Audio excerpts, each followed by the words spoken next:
একজন মেয়ে যার বয়স 18 বছর হয় নাই, তার বয়স হচ্ছে 17 বছর 11 মাস 20 দিন।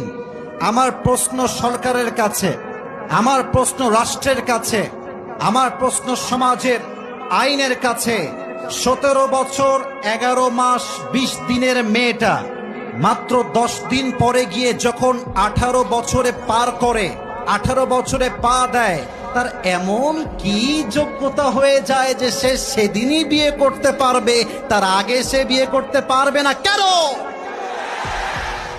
আপনারা 18 বছরের নিয়ম করেছেন বিয়ে করার জন্য, তার আগে বিয়ে করলে আপনারা জেলে দেন, মামলা দেন, থানায় ঢুকান।